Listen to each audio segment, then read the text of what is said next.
Chapter 1. Apprentice Days. I was soon to be 15. I carried fantastic stories in my head.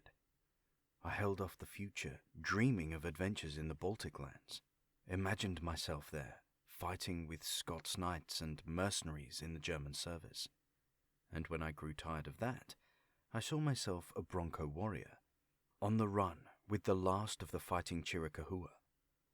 I was bored, but resigned to putting in the time until June. I wanted to be anywhere but St. Mary's School. I dreaded what lay ahead when I left school. I wasn't going on the Baltic Crusade or preparing to ambush the cavalry. I was going down to Reed's Foundry, a dirty, noisy place where they built diesel engines for ships. St. Mary's was a school for boys, but on Sunday mornings at Mass, I stared at the plump, freckled girls. That helped shut out the soporific voice of the priest. Unexpectedly, my life changed when I saw the new music teacher. January 1954. The day school started after the Christmas holidays. The door of the music room clicked open, and a lovely young woman came in. Her name was Isobel Clieshman. She was springtime. I reckoned she was about 23.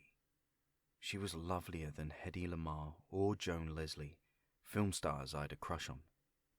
Isobel Clieshman was real, and I wanted her to speak to me.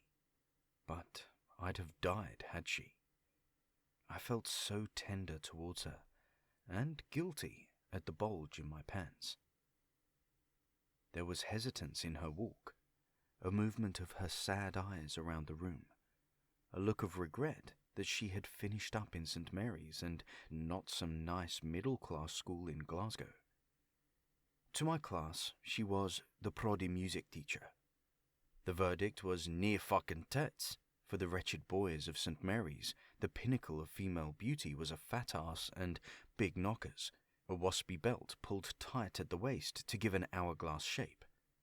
The boys lusted after Miss O'Hagan, a raven-haired woman, run to fat.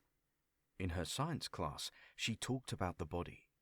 She invited a boy to feel the pulse at her wrist, then squeezed her tit. The pulse beats in time to my heart.